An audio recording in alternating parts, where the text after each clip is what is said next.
One Omaha museum that is home to many different plants finishes their 20-foot tree display that will be the centerpiece for their upcoming holiday show. Good afternoon, I'm Ulysses Orozco. And I'm Sophia Ritter. Coming up as winter approaches, we take a look at how you and your loved ones can stay safe this holiday season. All this and more on the Omaha News.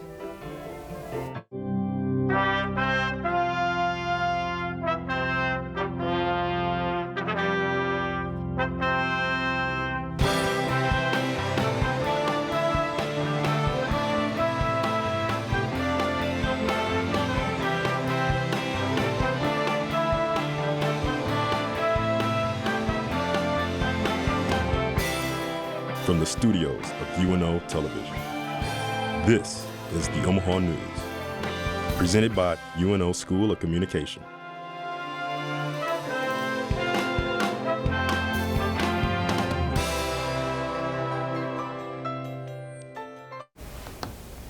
The Douglas County Health Department has reported 1,377 new cases of coronavirus as of Tuesday, bringing the county total to 32,146 cases.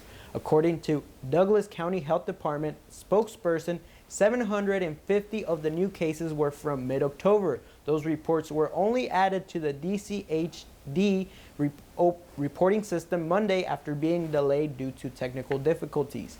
Meanwhile, in Lancaster County, the Lincoln-Lancaster County Health Department has announced 177 new cases and 2 new deaths due to COVID-19. The community case total is now 13,254, with the death total now at 63. One of the busiest time of year for traveling is between Thanksgiving and New Year's Day. Reporter Joey Colbert joins us live in Studio A to explain some of the concerns around traveling during the pandemic. According to AAA, around 50 million Americans are expected to be traveling around Thanksgiving. One airline pilot is confident he'll be safe while traveling during the pandemic, as long as passengers follow the necessary health guidelines on an airplane. The holiday season is right around the corner as several people travel across the country to celebrate Thanksgiving and Christmas. For airline pilot Justin Abrams, this is one of the busiest travel times of the year for him as a worker and traveler. More of those pilots are given a set schedule just because the demand and the amount of flights an airline might do throughout that month is increased. Like what most people do on a holiday basis, UNO student Danny Bolanos is flying out to celebrate Thanksgiving with his family. There are concerns crossing his mind surrounding COVID-19. This happened to my dad when he went to El Salvador. He was there in March, and they closed down the country so nobody could get in or out. So he was stuck there for a while when he planned on coming back. For those traveling, UNO encourages all students, staff, and faculty to screen themselves by downloading the OneCheck app on their phone to report any possible COVID-19 symptoms. I think it's a good idea. It's really easy. Anyone can figure it out, and I feel like it's very accurate. I feel like it's a good way to keep everybody in check. Most recently, COVID-19 cases have increased across the country. By combating this, airlines enforce health precautions and encourage social distancing. Abrams says these policies made him feel safer while flying. Containing the virus is the ultimate priority for airlines to guarantee a safe travel for passengers. On an airplane, I would be more concerned about having already have it and then bringing it to where I'm going and spreading it to whoever I see there than necessarily catching it on an airplane. AAA recommends everyone to follow the CDC guidelines to decrease the risk of contracting the virus while traveling during the holidays. Sophia, Ulysses, back to you. Lawrence Gardens gets into the holiday spirit. Reporter R.C. Miller shows us the work going on behind the scenes for this year's Poinsettia show. With just a few days left to go, the staff at Lawrence Gardens are hard at work completing the display for this year's holiday Poinsettia show. The display will represent a festive living room, complete with a poinsettia tree, fireplace, pets, and a giant rug, all constructed out of different types of flora, says Mia Jenkins, the director of marketing at Lawrence Gardens. 20-foot tall tree is made up of more than 700 individual plants. This year, for the first time in the beginning of the show, they're calling it a confetti tree, and it will have multiple varieties of poinsettias, some that are solid and some that are speckled, but in a variety of color. Thousands of plants were grown specifically for this event at their greenhouses, which started all the way back in June. The event will be open to the public starting on November 21st through January 3rd, 2021, from 9 a.m. to 5 p.m. daily, which should be just enough time to view everything that the show has to offer. The holiday show will primarily be in the floral display hall, which is the large room here, and then in the Marjorie K. Doherty Conservatory as well. There'll be touches of the season there, and then we have the family chill zone area out on the festival garden patio. At the patio, families can purchase their own s'mores kits and participate in a few different games, or check out the gift shop to pick up a festive souvenir. But before stopping by, remember to reserve your time slot so that everyone can have a happy and healthy holiday season. For the Omaha News, I'm R.C. Miller. The 100-acre outdoor section of the gardens will also be open and available for people to explore the plant and animal life of the winter season. Coming up, an animal running event here in Omaha makes the decision to stay in person rather than switching to virtual due to the pandemic. Next, as Westline Omaha's trash program switches to a cart collection service later this month, we look at what the company can offer, providing residents with new trash cans. Keep watching, we'll be right back. There's a unique educational experience right here in Omaha. With access to top-rated programs, in-demand degrees, and a worldwide community of graduates, UNO prepares students for life, wherever it may lead. From Omaha to Italy to Uganda to Japan, Mavericks are working in communities around the globe. So where will a degree from UNO take you? UNO, access to exceptional, access to the world. Learn more at unomaha.edu.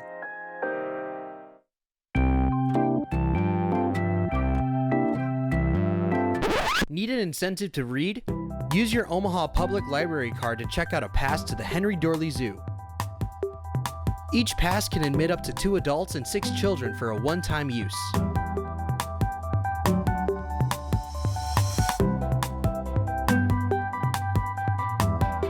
Passes are limited, so make sure to head to your library and check out a Henry Doorly Zoo pass today.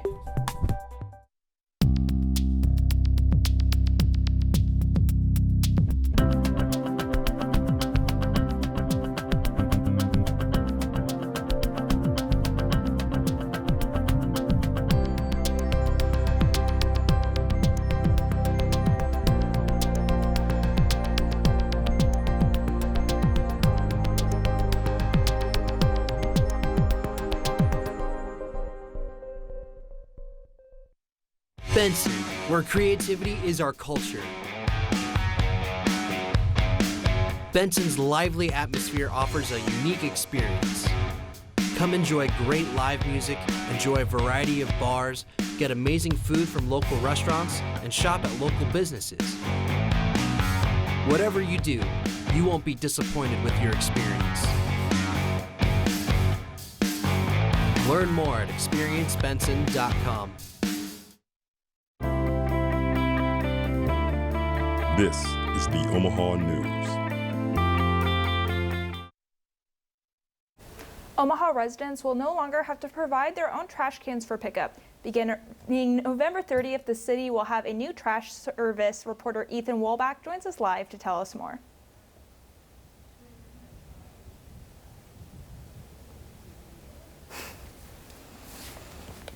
While Omaha residents can still expect weekly trash pickup and bi-weekly recycling pickup with the new change, an estimated 500,000 trash bins across the city of Omaha needed to be replaced in order for Omaha's new trash service to begin on time. Omaha streets will soon be lined with 96-gallon trash and recycling bins, as Omaha's waste collection service has begun transitioning to using FCC Environmental Services of Spain, ending the city's 20-year agreement with waste management. The trash bins and information pamphlet began to show up at the end of residents' driveways as early as September, causing confusion with Omaha resident Kevin O'Connell. To be honest, we didn't really read the pamphlet except for the date that we could use them, which surprisingly was a lot later than we were hoping. Residents are being asked to store their new bins until the November 30th start date.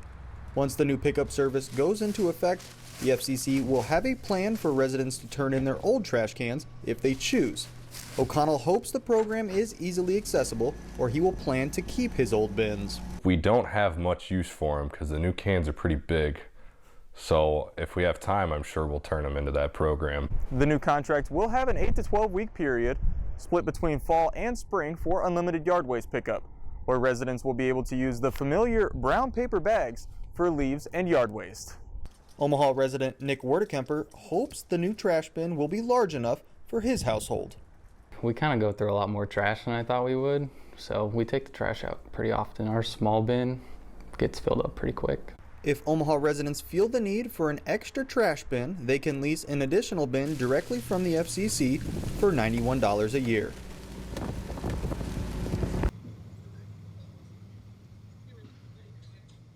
The new contract with FCC Environmental Services will cost the city of Omaha $24.2 million a year over the next decade.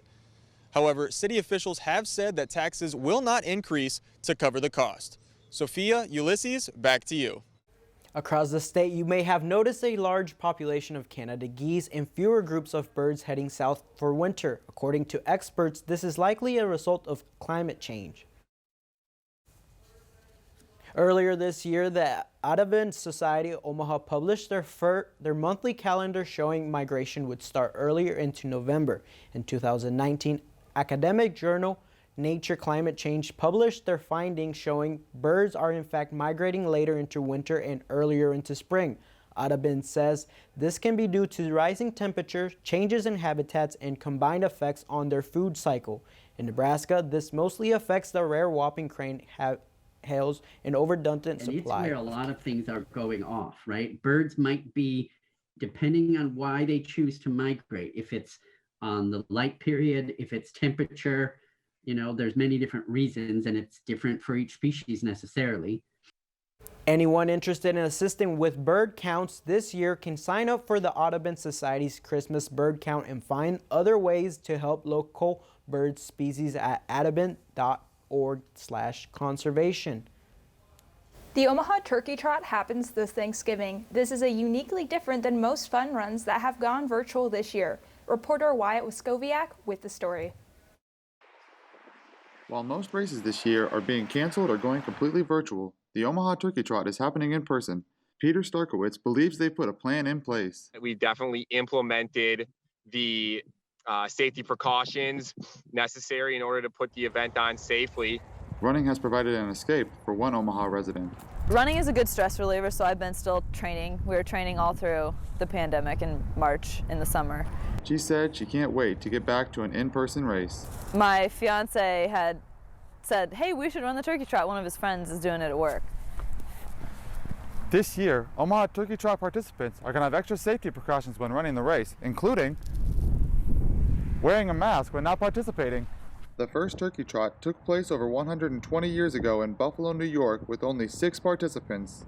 Last year, there were over 1 million participants taking part in over 1,000 Turkey Trots around the country. We're really excited that we're going to have about 1,000 run and walkers out there on Thanksgiving Day who are really going to be able to join in the tradition. They are limiting the amount of in-person participants and asking any spectators to watch along the course from a safe distance rather than from the start-finish line. We've had health departments who've come out and been there on site while we've been doing the event, and they've been very happy with what they've seen. For the Omaha News, I'm Wyatt Waskowiak. There is still time to sign up for the Omaha Turkey Trot, either in person or virtually. The proceeds will go to Make-A-Wish Nebraska. As Thanksgiving approaches, Ibotta is teaming up with Walmart to provide families with a free Thanksgiving dinner. The meal is designed to feed a family of 5, including 9 items for you to enjoy, including turkey, cranberry sauce, mashed potatoes, green beans, and more. In addition to the free Thanksgiving dinner, Ibotta is donating to Feeding America, a charity that provides food across 200 food banks and 60,000 pantries in the United States and Puerto Rico. Coming up, a local restaurant shares how they are serving the community and helping their local chefs showcase their food. Next, as the pandemic continues, we take a look at few activities you can do in Omaha area while staying safe. Keep watching, we'll be right back. Hey buddy, Nebraska weather got you down? Yeah, sometimes it feels like I'm trapped in a snow globe. I've got the thing for you. You need to head down to UNO's weight room and help in kinesiology. They have bench presses, they have treadmills, they have free weights, they have everything that will pump you up. I'm gonna go head there right now. So put on your gym shoes, make a protein shake, and go turn that plastic into muscle.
explore the historic Blackstone district in Omaha, Nebraska. With over a dozen restaurants, bars, and social settings, you can experience everything the iconic district has to offer.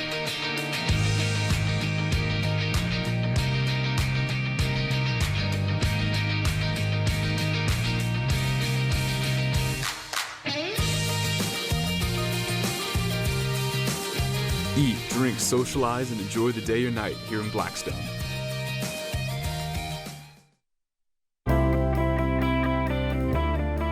This is the Omaha News.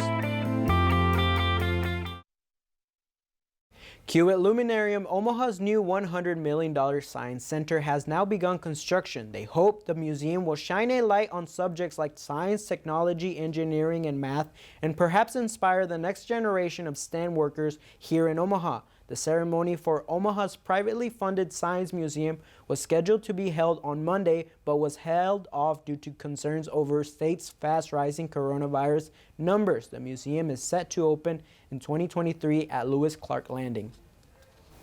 Although when visiting places, masks must be worn and 6 feet apart must be maintained, there is still a reason to smile and explore Omaha. Reporter Ashanti Allen has the details. Landlock is a small, locally owned art gallery sandwiched between restaurants in Omaha's Blackstone district. Landlock's biggest goal is to help support aspiring artists by giving them a space to create and hang their artwork. Owner Molly Hobson says she chose this area specifically for its unique location. My ultimate goal was to do something in this neighborhood because we really don't have anything right now in this neighborhood. And I wanted to be able to bring kind of arts community into this area that's very, very heavy food and drink oriented. According to the Center for Disease Control, adults testing positive for COVID-19 are nearly twice as likely to have eaten or visited a restaurant or bar. There is also an uptick in prescriptions for anti-anxiety and antidepressants in Nebraska. Taking part in the community is beneficial to the overall well-being. If you want to forget masks and social distancing altogether, Omahans can take advantage of the abnormal November temperatures. Cyclist Gwen Parrish says she chooses to stay mentally and physically fit by taking in Omaha scenery. I also walk the trail. Sometimes I bring my bicycle out and bicycle here. Last week, Governor Pete Ricketts urged residents to voluntarily wear a mask, saying it's one step of many to slow down the pandemic. For the Omaha News, I'm Ashanti Allen. Landlock Gallery is open Wednesday through Sundays, and hours of operation may vary. A small pop-up shop located on the corner of 13th Street and Howard in downtown Omaha helps unite the Omaha community one Friday at a time. I investigate how Dandelion Pop-Up helps anyone from the best chefs in town to the chefs who want to start their business. Nick Bartholomew, owner and collaborator of Dandelion Pop-Up, says the idea behind the shop is to provide a platform for any chef in town to show their skills. Each week, Dandelion Pop-Up hosts a different chef with a different meal for the Omaha dining public. We want to help anybody in Omaha to create a bigger customer base. This year, Dandelion Pop-Up started the season with their Year Giving Food to the People in Need event. A bunch of chefs got together, made meals, and so people in the neighborhood who were less fortunate and out of work could come down and grab free meals and then continue out. A local chef in Omaha heard about the act of kindness and decided to help. I messaged them, hey, I can also offer free meal for who are in need. Ashish Sathin, chef and owner of Kinara, a family-owned Indian restaurant, was the host of the last pop-up of this year's season.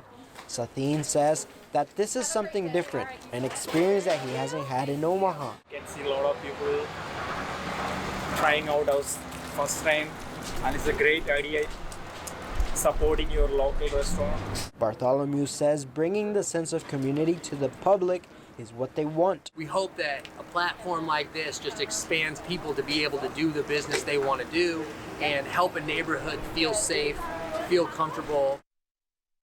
Dandelion Pop-Up hires a homeless individual each year to help with trash, cleaning up, and maintenance of the grounds with the end goal of helping them find a home, establishing a cell phone line, and finding a way to continue gaining some money. A change to Nebraska's constitution approved earlier this month could have a big impact bringing in redevelopment to economic challenged Omaha neighborhoods. The change, once legislation is approved by state legislators, will give real estate developers 20 years to pay back their tax increment financing loans instead of 15 years in neighborhoods of high unemployment and high poverty.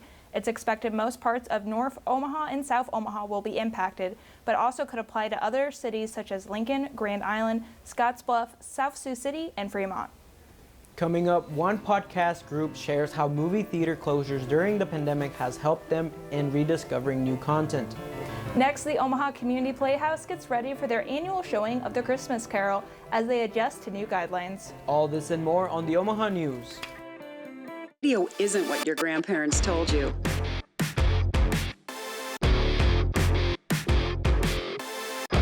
It's about discovering facts from the other side of the story.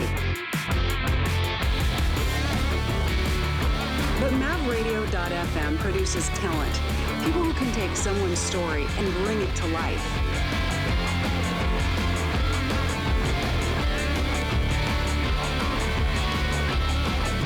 Wind, reel, and print.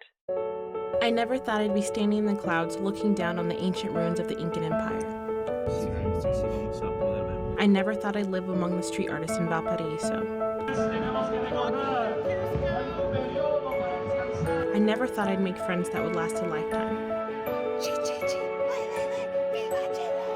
Adventure's out there, and as Mavericks, it's up to us to find it. Stop thinking, start doing. Visit educationabroad.unomaha.edu. Dundee, home to Warren Buffett, it's located west of Midtown Omaha, Nebraska. It's a place in Omaha where neighbors can work, eat, relax, and live it up, all within a few blocks. Come visit the neighborhood and see what Dundee has to offer.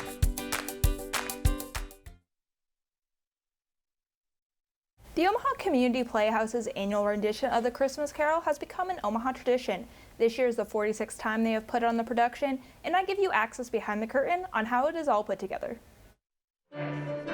The Omaha Community Playhouse, the largest community playhouse in the nation, is looking to get back to Omaha this December. I describe the show as sort of a big hug to Omaha, and as cheesy as that sounds, I think we could all use a big hug right now, and we unfortunately can't really give them to each other. The production normally has over 50 actors, but this year they were cut down to just 8. The limited cast required for some reshaping of the story. So it really was a little bit of like playing with a puzzle, you know, to see what pieces were essential, what pieces were, okay, we'd like to keep this, and then what could we really do without this year. Jerry Lounge has played Scrooge in the last 16 years here at the Playhouse without missing a single performance. This year he's excited that the show feels more personal. In a way, it's almost like I couldn't go to see Christmas Carol, but we've got 8 of the actors that are coming over to the house, and they're going to do the whole show for you. Every actor except Jerry is playing multiple roles, making the play an interesting acting challenge. I've always liked the idea of watching the actors go in and out of character. And you know, in this case, we've got guys that come on stage as one character, briefly leave and come back on as a different person. Jerry has no plans on stopping anytime soon. It's like putting up the decorations and getting the tree out of the basement. I don't know what'll exactly happen when the time comes that I don't do this anymore because it's so ingrained in me now. The Christmas Carol runs November 22nd through December 23rd at the Omaha Community Playhouse. The COVID-19 pandemic left movie theaters in intermission throughout much of 2020. Now, as movie theaters began to open, reporter Jacob Timion shows a few bros having adjusted with their weekly podcast through these unfamiliar times. And like Joss Whedon popped out of the box. Meet the Box Office Bros. They're interesting characters you might find on the big screen. They're fun, exuberant, and charismatic. But when movie theaters were forced to close in the midst of the COVID-19 pandemic in March, only 2 words could sum up the Box Office Bros' devastation. Oh no. However, the current pandemic makes the Box Office Bros think a little outside the box and gives Oliver the chance for rediscovery. Like it almost kind of went to our back foot of just TV, stuff on Netflix. I started looking at a lot of movies that I had missed. Things that, I might not have been on the just up and up about. New movie releases such as Disney's Mulan have skipped theaters and have gone straight to streaming services during the pandemic, which Dr. Adam Tima says is a mistake. There is nothing that will ever replace the theater experience for certain movies. People can get their fix if they want it. But to do so, people coming into the theater will have to practice good hygiene, maintain social distancing, and yes,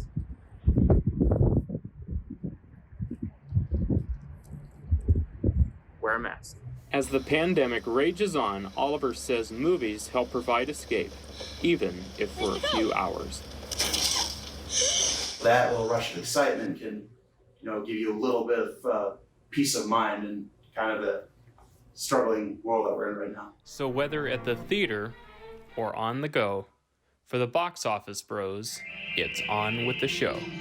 For the Omaha News, I'm Jacob Timian. New episodes of Box Office Bros podcast are available every week on Apple Podcasts, Spotify, Anchor, and iHeartRadio. That's all we have for today. Thank you for watching. Follow us on Facebook and Twitter at UNO The Omaha News, or find us our website for even more news and stories at unonews.com. From all of us here at UNO Television, thanks for watching. We'll see you next time.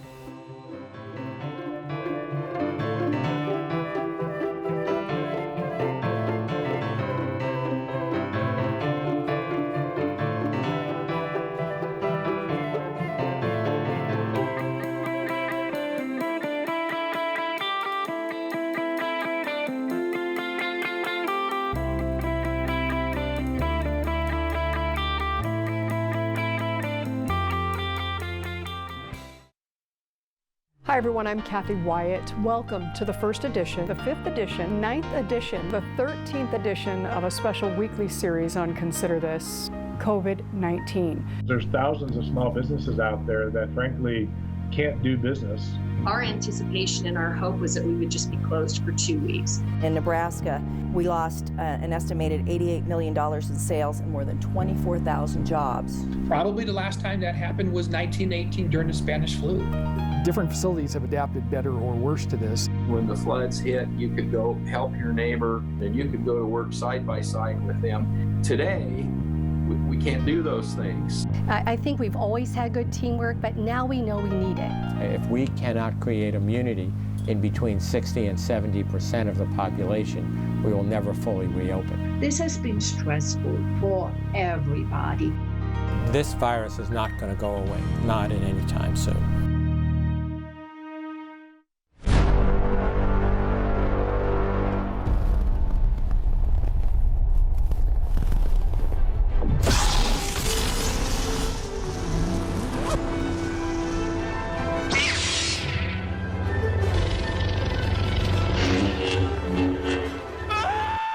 Lyle, calm down.